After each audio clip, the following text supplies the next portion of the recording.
Hello everyone, आप सभी का हमारे चैनल में स्वागत है। मैं एमडी आफ्ताब आलम।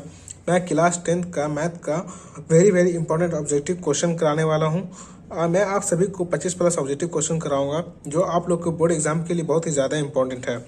और मैं इससे पहले भी 2 लेक्चर प्रोवाइड कर चुका हूं जिसमें मैंने 50 प्लस ऑब्जेक्टिव क्वेश्चन कराए हैं जो बहुत ही ज़्यादा इंपॉर्टेंट है। आप लोग उस वीडियो को ज़रूर देखें। ये वीडियो आप लोग लास्ट तक देखें, आप लोग को समझ आ जाएगा। चलिए हम लोग स्टार्ट करते हैं। फर्स्ट क्वेश्चन देखते हैं। फर्स्ट क्वेश्चन क्या कहता है, तो देखिए हमारा फर्स्ट क्वेश्चन कहता है 1 minus sine A into 1 plus sine A किसके बराबर है। तो देखते हैं, एक फार्मूला यूज होगा इसमें। देखिए लिखते हैं formula A minus B into A plus B equal to क्या होगा, A square minus B square. ये फार्मूला है A minus B into A plus B equal to A square minus B square formula है। तो यहाँ पर हम इसको क्या मान लेते हैं, इसको ए मान लेते हैं, इसको बी मान लेते हैं, इसको ए मान लेते हैं, इसको बी मान लेते हैं। तो इस फार्मूले पर हम तोड़ देते हैं तो हमारा क्या हो जाएगा, A minus B into A plus B equal to क्या हो जाएगा, A square minus B square हो जाएगा। तो हमारा ये लिख सकते हैं ऐसे 1 का स्क्वायर माइनस सैन स्क्वायर ए लिख सकते हैं ना। तो 1 का स्क्वायर तो 1 ही हो जाएगा और माइनस सैन स्क्वायर ए हो जाएगा। और 1 माइनस सैन स्क्वायर ए का फार्मूला होता है कॉस स्क्वायर ए। तो हमारा कौन सा ऑप्शन सही हो गया, ऑप्शन नंबर बी। चलिए हम लोग नेक्स्ट क्वेश्चन को देखिए हमारा दूसरा क्वेश्चन क्या कह रहा है, यदि किसी त्रिज्या खंड की त्रिज्या 14 मीटर तथा थीटा इक्वल टू 90 डिग्री हो तो त्रिज्या खंड का क्षेत्रफल ज्ञात कीजिए।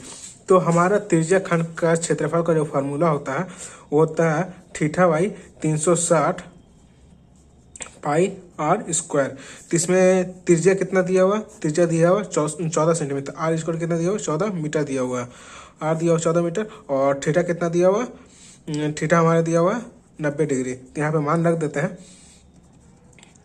90 बाई 360 इंटू पाई का मान कितना होता है 22/7 होता है, 22/7 होता है। और त्रिज्या हमारा कितना है 14 है और आर का स्क्वायर है तो 2 बार लिखेंगे 14 को, तो 14 इंटू 14 हो जाएगा। तो हम इसको काटते हैं, 0 से 0 कट गया, 9 चौके 36 हो गया और 7 दूना 14 हो गया। और ये 2 से 2 दूनी 4 हो गया, 2 दूना 4 हो गया। और फिर 2 से ये कट जा रहा है तो कितना हो जाएगा 7, 7 दूना 14 हो जाएगा। तो हमारा कितना क्या क्या बच गया, 22 इंटू क्या बचा हमारा, 22 इंटू 7 बचा हुआ। तो 22 को 7 से जब गुना करें तो कितना आएगा आंसर, 154 आएगा, 154 मीटर स्क्वायर। तो हमारा कौन सा ऑप्शन सही हो जाएगा, option number D option number सही हो जाएगा। देखिए तीसरा क्वेश्चन क्या कह रहा है, तीसरा क्वेश्चन कह रहा है वाई एक्स को क्या कहते हैं। तो वाई एक्स को क्या कहते हैं, वाई एक्स को कोटि कहते हैं। तो हमारा कौन सा ऑप्शन सही हो जाएगा, ऑप्शन नंबर बी। और अगर यहाँ पे एक्स एक्स दे देगा तो यहाँ पे एक्स एक्स को क्या कहते हैं, तो एक्स एक्स को क्या कहते हैं, भुज कहते हैं। आप लोग इसको ध्यान में रखिएगा। और देखिए चौथा क्वेश्चन क्या कह रहा है, चौथा क्वेश्चन कह रहा है किसी घटना की प्रायिकता नहीं होती है, तो एक इसमें केस होता है, तो इसमें ये होता है कि 0 जो है प्रोबेबिलिटी ऑफ इवेंट इसके बराबर होगा या फिर 0 से बड़ा होगा, और 1 से बराबर होगा या फिर 1 से बड़ा होगा, ये हमारा केस कहता है। तो इसमें क्या पूछ रहा है, प्रायिकता किसी घटना की प्रायिकता नहीं होती है। तो पहले देखते हैं 1 है 0 से बड़ा है, ये तो प्रायिकता होगी। और यहाँ पे 15 दिया हुआ है, 15% दिया हुआ है। तो 15 को जब परसेंट को चेंज करेंगे इसको, तो परसेंट हटाएंगे तो क्या हो जाएगा, नीचे 100 लगेगा। और इसको जब हम भाग देंगे तो कितना आ जाएगा, 0.15 हो जाएगा। तो ये भी क्या है, 0 से बड़ा है, तो ये भी क्या है, प्रोबेबिलिटी है, ये प्रायिकता है ये। और 1/2 है तो 1/2 को जब भाग देंगे तो 0. क्या आएगा, 5 आएगा। तो ये भी 0 से बड़ा है, तो ये भी प्रोबेबिलिटी है। तो इसमें क्या बोल रहा है, प्रोबेबिलिटी मतलब प्रायिकता नहीं है। तो प्रायिकता क्या है, -10 है। तो -10 क्या है, प्रायिकता नहीं है। कभी भी आप लोग देखिएगा कि प्रायिकता जो होती है वो माइनस में नहीं होती है। तो आप लोग इसे याद रखिएगा, ये बहुत बार क्वेश्चन आया आप लोग के एग्जाम में। देखिए हमारा नेक्स्ट क्वेश्चन क्या कह रहा है, नेक्स्ट क्वेश्चन कह रहा है यदि 5 सैन इक्वल टू 8 कॉस ए हो तो कॉट ए का मान ज्ञात कीजिए। यहाँ पर क्या दिया हुआ है, 5 sine A equal to 8 cos A लिखा हुआ, तो जो कॉस ए इंटू में है इसको इधर लाएंगे तो भागम हो जाएगा, और इधर जो 5 इंटू में है इसको इधर लेके आएंगे तो क्या हो जाएगा, भागम हो जाएगा। तो इसको लिख सकते हैं इस तरीके से, sine A by cos A equal to 8, इधर 5 इंटू में है तो इधर भागा में जाएगा तो 5/8 हो जाएगा। और आप लोग को पता होगा कि sine theta by cos theta equal to क्या होता है, tan थीटा होता है। तो tan थीटा की जगह पे दिया हुआ तो लिख देंगे 8/5 हो जाएगा। और tan थीटा का फॉर्मूला क्या होता है, P/B होता है।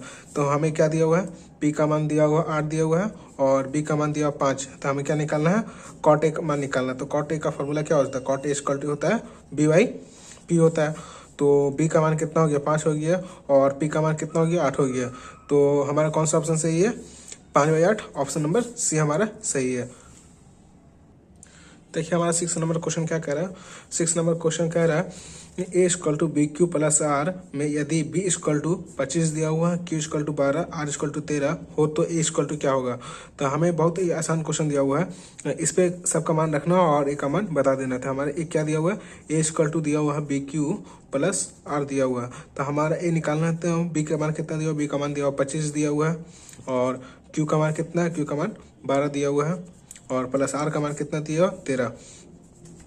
तो इक्वल टू क्या हो जाएगा, 25 को जब 12 से गुना करेंगे तो कितना हो जाएगा, 300 हो जाएगा, और प्लस 13 हो गया, और ए इक्वल टू जब इन दोनों को जोड़ेंगे तो कितना हो जाएगा, 313। तो हमारा कौन सा ऑप्शन सही हो गया, ऑप्शन नंबर सी बिल्कुल करेक्ट आंसर हो गया।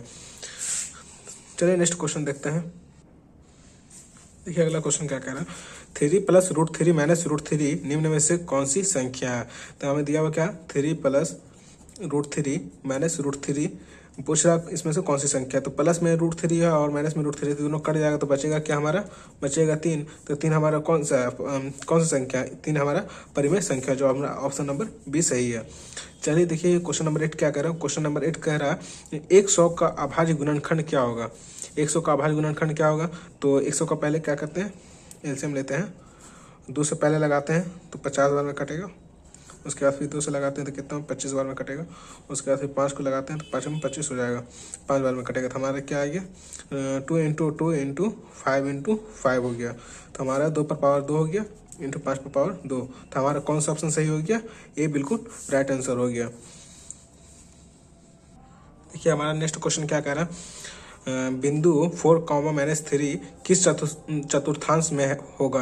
ये बहुत ज़्यादा इंपॉर्टेंट क्वेश्चन है, ऐसा क्वेश्चन हर बार पूछा जाता है। तो देखते हैं, पहले ग्राफ बना लेते हैं। और इसमें फर्स्ट क्वाड्रेंट में क्या होता है, फर्स्ट क्वाड्रेंट में प्लस होता है, और सेकंड क्वाड्रेंट में होता है माइनस प्लस होता है, प्लस होता है, और थर्ड में होता है माइनस होता है, और फोर्थ में होता है हमारा प्लस माइनस होता है,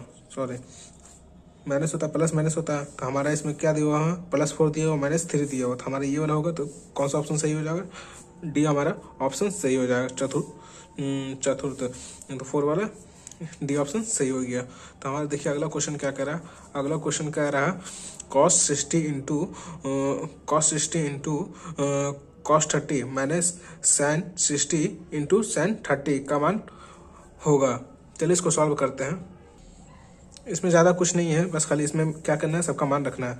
तो हमारा पहला क्या है, cos 60 है into cos 30 minus sin 60 into sin 30 है।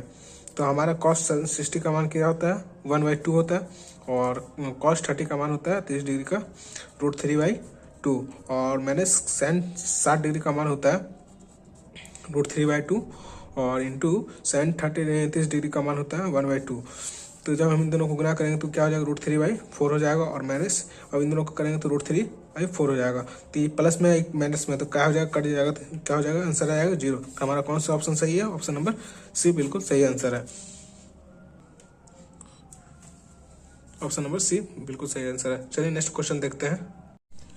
देखिए हमारा नेक्स्ट क्वेश्चन क्या कह रहा है, इसमें कह रहा बिंदु x, y की दूरी मूल बिंदु से होगी, x, y की दूरी मूल बिंदु से होगी। तो हमेशा क्या होती है इसका आंसर, √x² प्लस y² इसकी होती है, मूल बिंदु की दूरी होती है। ये फार्मूला है, इसको याद कर लीजिएगा, ये हमेशा क्वेश्चन पूछा जाता है।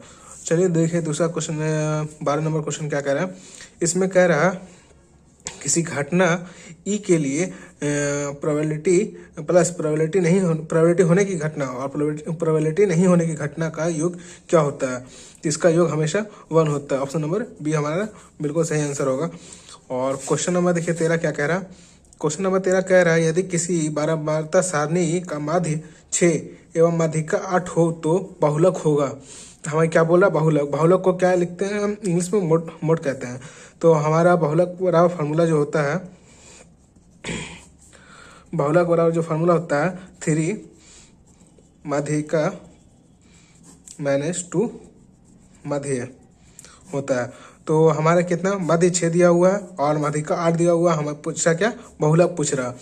तो बहुलक मोड लिखते हैं तो मोड इसका क्या हो जाएगा? 3 इंटू माध्यिका का मान कितना दिया हुआ? 8 दिया हुआ है और माध्य का मान कितना दिया हुआ? पहले 2 है इंटू माध्य का मान कितना दिया हुआ? 6 दिया हुआ है। तो इसको क्या करते हैं? गुना कर देंगे और तो एम इसका क्या हो जाएगा? 8 24 हो जाएगा और माइनस 6 12 हो जाएगा।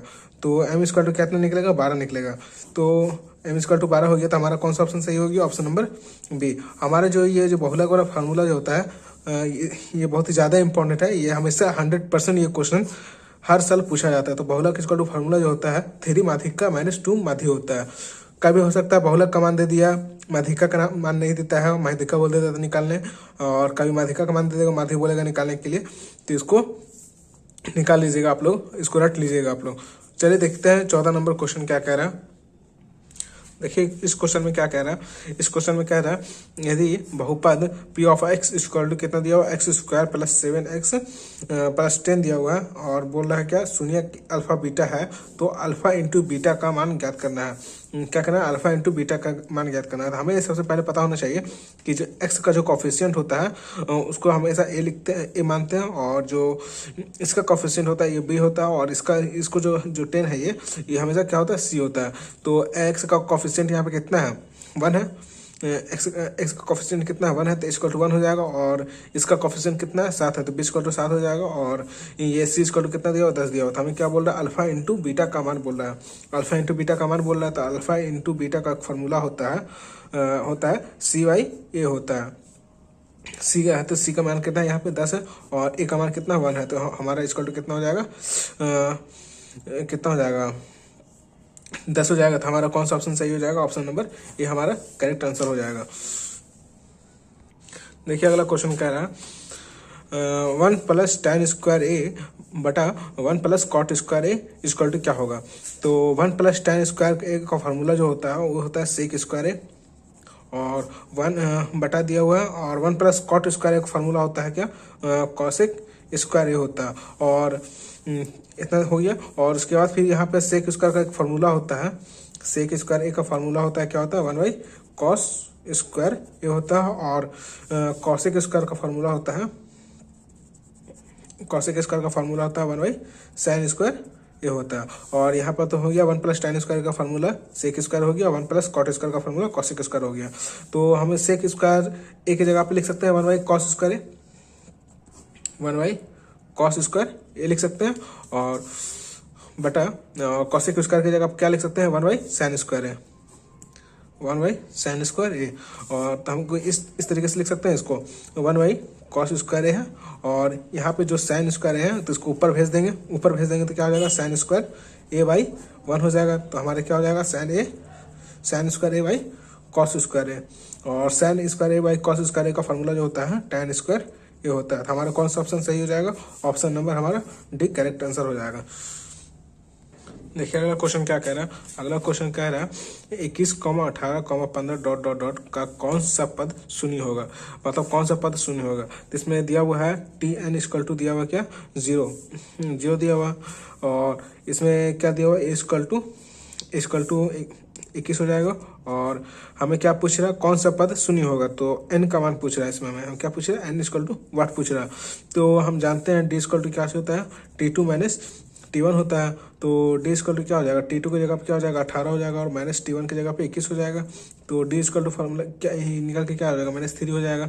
तो हम इसका फार्मूला होता है TN equal to a plus n-1 into क्या होता है? d होता है। तो TN का हमारा कितना मान दिया हुआ है? 0 दिया हुआ है, इक्वल टू a का मान हमारा दिया हुआ है 21 दिया हुआ है, 21 हो जाएगा, और प्लस n तो हमको निकालना है, और d का मान कितना दिया हुआ, -3 दिया हुआ है। तो 0 21 को क्या करते हैं, इस साइड भेजते हैं बराबर की साइड, तो क्या हो जाएगा, -21 हो जाएगा। -21 इक्वल टू n-1 इंटू -3 हो जाएगा।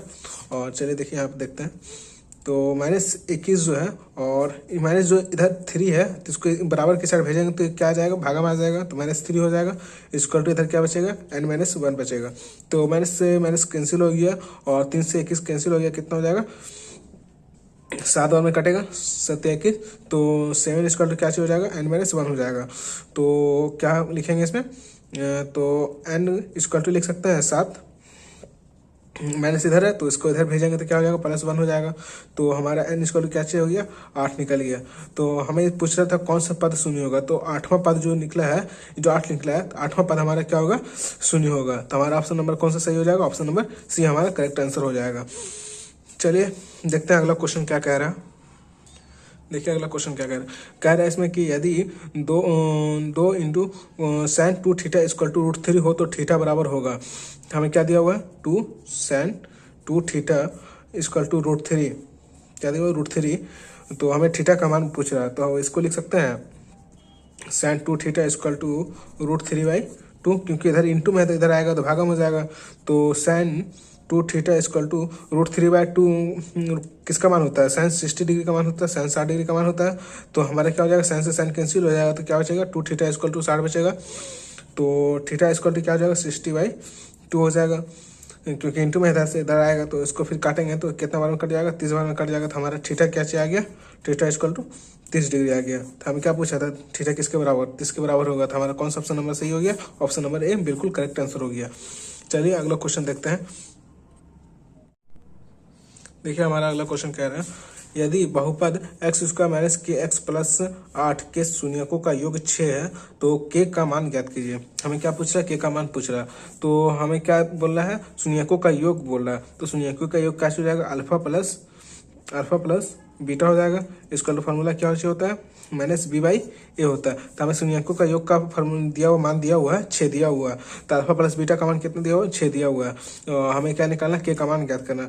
तो मैं इससे पहले बता चुका हूँ क्या कॉफिशिएंट यहाँ पे 1 है, तो एक का मान कितना हो जाएगा, यहाँ पे ए का मान 1 हो जाएगा, और एक्स का कॉफिशिएंट कितना के है, तो -k, तो बी हो जाएगा। तो बी इक्वल टू का मान कितना हो जाएगा, -k हो जाएगा, और सी इक्वल टू कितना हो जाएगा, 8 हो जाएगा। तो यहाँ पे बैठा देते हैं। तो यहाँ पे पूरा शून्यकों का योग 6 है, तो शून्यकों का 6 दिया है, अल्फा प्लस बीटा का मान कितना दिया हुआ, 6 दिया हुआ है, और बी का मान कितना दिया हुआ, बी का मान -k है, और इसमें पहले से ऑलरेडी माइनस लगा हुआ है, तो -k हो जाएगा इस तरीके से। और ए का मान कितना 1 है, तो 6 इक्वल टू क्या हो जाएगा, माइनस प्लस हो जाएगा, तो प्लस के हो जाएगा। तो के इक्वल टू क्या आ गया, 6। हमारे ये कौन सा ऑप्शन सही है, ऑप्शन नंबर डी बिल्कुल करेक्ट आंसर है। ऐसा क्वेश्चन हमेशा बार बार पूछा जाता है, आप लोग इसे अच्छे से रिवीजन कीजिएगा।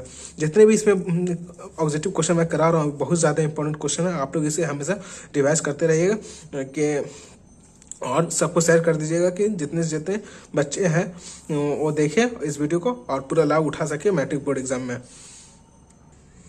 देखिए अगला क्वेश्चन कह रहा है, बिंदु 4, -1 और 2, 3 के बीच की दूरी ज्ञात करना बोल रहा है। तो बीच की दूरी का फार्मूला जो होता है वो √ होता है x2 - x1 का स्क्वायर और प्लस y2 - y1 का स्क्वायर होता है। तो हमारा इसको क्या कहते हैं, इसको x1 बोलते हैं, इसको y1 बोलते हैं, और इसको x2 कहते हैं, इसको y2 कहते हैं। तो इसमें क्या करना, मान बैठा देना। तो हमारे क्या x2 कितना है, x2 का है 2, और -x1 कितना है 4 है, 4 है।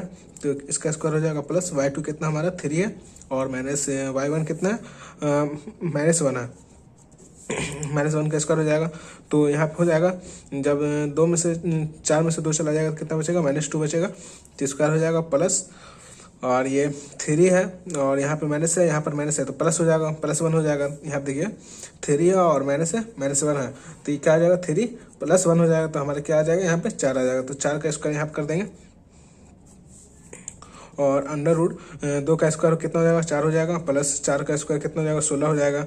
तो हमारा क्या आ जाएगा, √20 आ जाएगा।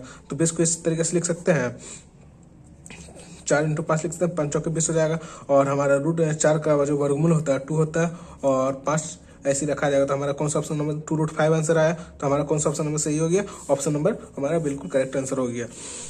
देखिए अगला क्वेश्चन कह रहा है 12 मीटर ऊंचे खंबे की जमीन पर पड़ रही छाया, मतलब जो खंबा है उसका क्या पड़ रहा है, जमीन पर जो छाया पड़ रहा है उसकी लंबाई कितनी दिया हुआ है, 4√3 दिया हुआ है। क्या दिया हुआ, 4√3 दिया हुआ। तो सूर्य का उन्नयन कोण बोल रहा है। 12 मीटर ऊंचा खंबा, ऊंचाई कितना दिया हुआ, 12 दिया हुआ। और जो फर्श पे जो लेटा हुआ है क्या दिया हुआ, जमीन का जो परछाई जो है क्या दिया हुआ, 4√3 दिया हुआ। तो पहले क्या करते हैं, एक खंबा बना लेते हैं, कितना मीटर का, 12 मीटर का खंबा बना लिए। और क्या बोल रहा है, बोल रहा है कि जो जमीन पर जो पड़ रही जो छाया है, जो छाया की जो लंबाई है वो कितना दिया हुआ, 4√3 दिया हुआ। और तो बोल रहा है क्या, सूर्य का उन्नयन कोण। जब भी सूर्य का उन्नयन कोण बोलेगा तो नीचे से ऊपर की ओर कोण बनेगी, क्या बनेगी, नीचे से ऊपर की ओर कोण बनेगी। तो थीटा पूछ रहा था, क्या बोला, उन्नयन कोण, थीटा का मान बताइए। तो हमें ये पता है कि ये तो पी हो जाएगा, ये होगा, ये बी होगा। और इसे बोलते हैं, ऐसे बोलते हैं लंब बेस, लंब बोलते हैं इसको, आधार बोलते हैं इसको, कर्ण बोलते हैं। तो हमारा पी वाई जो बी है कौन सा फॉर्मूला जाएगा, टेन थीटा का फॉर्मूला लगेगा पी वाई बी। तो पी वाई बी हो जाएगा। तो पी वाई बी का मान कितना है, पी का मान है 12 दिया हुआ, और बी का मान दिया हुआ 4√3 दिया हुआ। तो 4 से यहाँ कट जाएगा तो कितना बार में कटेगा, 4 3 बार में कट जाएगा। और √3 और से 3 कट जाएगा तो कितना बचेगा, √3 बचेगा। क्योंकि क्या होता है, √3 इंटू √3 इक्वल टू होता है 3 होता है। तो वही यहाँ पर किए हैं, 3 से जो 3 काटे हैं तो एक तो √3 ऊपर बच जाएगा। तो हमारा क्या आ जाएगा, tan थीटा इक्वल टू मान बचेगा, √3 बचेगा। तो हम इसको इस तरीके से लिख सकते हैं, tan थीटा इक्वल टू √3 का मान कितना होता है, tan 60 डिग्री होता है। तो यहाँ से tan कट गया तो हमारा क्या निकल गया, थीटा का मान कितना निकल गया, 60 डिग्री निकल गया। तो हमारे कौन सा ऑप्शन नंबर हो जाएगा सही, ऑप्शन नंबर बी हमारा सही हो जाएगा। देखिए 21 नंबर क्वेश्चन क्या कह रहा है, 21 नंबर क्वेश्चन कह रहा है sec square 45 degree -2 equal to what बोल रहा है। क्या बोल रहा है, सेक स्क्वायर 45 डिग्री -2 का मान बोल रहा था। सेक स्क्वायर 45 डिग्री, सेक 45 डिग्री का मान क्या होता है, सेक 45 डिग्री का मान होता है √2 होता है। तो यहाँ पे √2 है और इसका क्या है, स्क्वायर है तो -2 हो जाएगा। तो स्क्वायर से रूट कैंसिल हो जाता है तो बचेगा क्या यहाँ पे 2 -2। तो हमारा क्या आ जाएगा आंसर, 0 आ जाएगा। कौन सा ऑप्शन नंबर हमारा बी करेक्ट हो गया। देखिए 22 नंबर क्वेश्चन में क्या कह रहा है, 22 नंबर क्वेश्चन में कह रहा है यदि tan थीटा इक्वल टू 4/3 है तब sin theta plus cos theta का मान क्या होगा, मतलब sin theta plus cos theta का मान पूछ रहा है। ऐसा क्वेश्चन हमेशा बार बार पूछा जाता है। tan थीटा का मान आपको दे देगा, इसमें पूछ देगा, यहाँ पर sin थीटा का भी पूछ देगा, cos थीटा पूछ देगा, कभी sin प्लस cos थीटा। देखिए इसमें क्वेश्चन में पूछा हुआ है, कुछ भी मान दे देगा और बोलेगा कि इसका मान ज्ञात कीजिए। तो देखते हैं इसमें tan थीटा क्या दिया हुआ है, 4/3 दिया हुआ है। तो tan थीटा का फॉर्मूला क्या है, पी वाई बी होता है। तो पी का मान इसमें कितना दिया हुआ, पी का मान दिया हुआ है 4 दिया हुआ है, और बी का मान कितना दिया हुआ है 3 दिया हुआ है। तो हमें क्या निकालना है, एच निकालना है, क्योंकि sin थीटा में पी वाई एच भी आता है। तो ऐसे हमको निकालना है पाइथागोरस प्रमेय से। तो एच इसका लोग क्या फार्मूला होता है, अंडर रूट क्या होता है, P square plus B square होता है। तो एच स्क्वायर टू पी का मान कितना दिया हुआ हमारा, 4 दिया हुआ। तो 4 का स्क्वायर हो जाएगा प्लस, और बी का मान 3 है तो 3 का स्क्वायर हो जाएगा। तो एच स्क्वायर टू क्या हो जाएगा, अंडर रूट 4 का स्क्वायर 16 हो जाएगा, प्लस 3 का स्क्वायर 9 हो जाएगा। तो एच स्क्वायर टू क्या हो जाएगा, एच स्क्वायर की रूट 25 हो गया। तो 25 का वर्गमूल कितना होता है, अंडर रूट 25 का वर्गमूल 5 होता है। तो हमारे क्या निकल गया, एच स्क्वायर टू 5 निकल गया, एच निकल गया 5। तो हमें क्या निकालना है, sine theta plus cos theta का मान निकालना है। तो sine theta plus cos theta का मान निकालना। तो साइन थीटा का फॉर्मूला क्या होता है, पी बाई एच होता है, और प्लस और कॉस थीटा का मान क्या होता है, बी बाई एच होता है।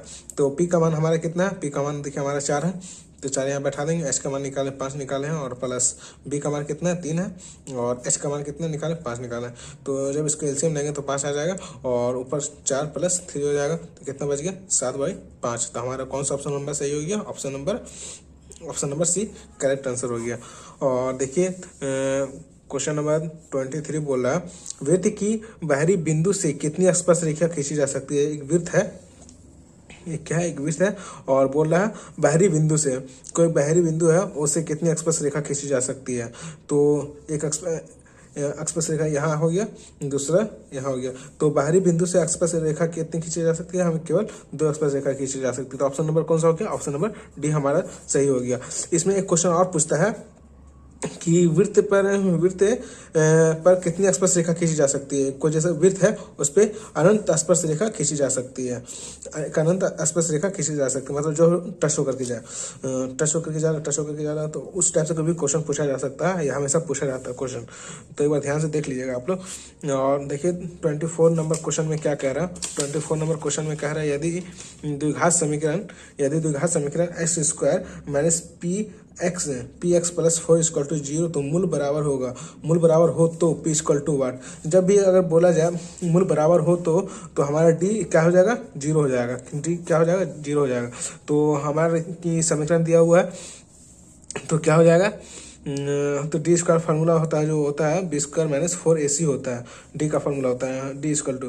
तो डी का मान तो हमारा 0 हो जाएगा, क्योंकि मूल के बराबर बोल रहा है, बराबर हो तो डी का मान 0 हो जाएगा। और हमें पता है कि एक्स का कोफिशिएंट जो है ये है, इसको क्या कहते हैं, इसको कहते हैं एक्स का कोफिशिएंट को ए कहते हैं, और इसके कोफिशिएंट को बी कहते हैं, इसको सी कहते हैं। तो एक्स का कोफिशिएंट 1 है तो ए का मान कितना हो जाएगा, ए का मान 1 हो जाएगा। और हमें क्या बोल रहा है, बी बोल रहा है, तो बी का मान यहाँ पे कितना हो जाएगा, एक्स का कोफिशिएंट माइनस पी है, तो यहाँ पे क्या हो जाएगा, माइनस पी का स्क्वायर हो जाएगा, माइनस 4 इंटू ए यहाँ पर है तो ए का इसका कोफिशिएंट कितना है, इसका कोफिशिएंट कुछ नहीं तो 1 है, और इंटू सी का मान कितना है, सी का मान 4 हो गया। तो 0 स्क्वायर टू जब माइनस पी का स्क्वायर करेंगे तो पी स्क्वायर बचेगा, और माइनस 4 को 4 से गुना करेंगे तो कितना आ जाएगा, चाचा को 16 हो जाएगा। तो मैंने जो 16 बराबर के सेट लेंगे तो क्या हो जाएगा, पी स्क्वायर इक्वल टू 16 बचेगा। और जब हम इधर पी इधर सी स्क्वायर हटाएंगे तो इधर रूट चढ़ेगा ना, और पी स्क्वायर टू क्या हो जाएगा, निकलेगा हमारा मान प्लस माइनस 4 बचेगा, क्योंकि 16 का वर्गमूल 4 होता है। तो हमारा कौन सा ऑप्शन नंबर सही हो गया, option number B correct answer हो गया। देखिए हमारा 25 नंबर क्वेश्चन क्या कह रहा है। 25 नंबर क्वेश्चन कह रहा है यदि 4 tan थीटा इक्वल टू 4 तो थीटा का मान क्या होगा। बिल्कुल आसान क्वेश्चन है। क्या बोला, 4 tan थीटा इक्वल टू 4 तो थीटा का मान पूछा, तो tan थीटा इक्वल टू क्या हो जाएगा, 4/4 हो जाएगा। 4 से 4 काट दिया तो एक बार में, तो क्या बचेगा यहाँ पे, tan थीटा इक्वल टू 1 बचेगा। तो tan थीटा इक्वल टू क्या लिखते हैं, 1 का मान कितना, मान क्या होता है, tan 45 डिग्री होता है। tan 45 डिग्री का मान कितना होता है, 1 होता है। तो tan से tan कट गया तो थीटा इक्वल टू क्या हो गया, 45 डिग्री। तो हमें थीटा का मान पूछा था और थीटा का मान निकाल दिया 45 डिग्री। हमारा कौन सा ऑप्शन नंबर सही हो गया, option number C correct answer हो गया। तो गाइज देखा आपने किस तरीके से मैं आपको सारी टिप्स बताए, आपको इसे फॉलो करना है, आप सबको 100% फायदा होगा। क्योंकि मैंने जितने भी ऑब्जेक्टिव क्वेश्चन कराए हैं ये बहुत ही ज़्यादा इंपॉर्टेंट क्वेश्चन है आप लोग को बोर्ड एग्जाम के लिए। ऐसा क्वेश्चन हमेशा पूछा जाता है, सिर्फ क्या होगा कि अंक चेंज रहेगा और क्वेश्चन इसी टाइप के रहेंगे। तो मैंने जितने भी ऑब्जेक्टिव क्वेश्चन करा रहा हूँ ये बहुत ज़्यादा वेरी इंपॉर्टेंट है। आप लोग इसे रिवाइज कीजिएगा और बोर्ड एग्जाम में बेहतर से बेहतर करके आइएगा। चलिए, आप लोग को वीडियो अगर पसंद आई है तो वीडियो को कर देना लाइक, अगर मेरे चैनल पर नए हैं तो चैनल को कर देना सब्सक्राइब। चलिए, थैंक यू।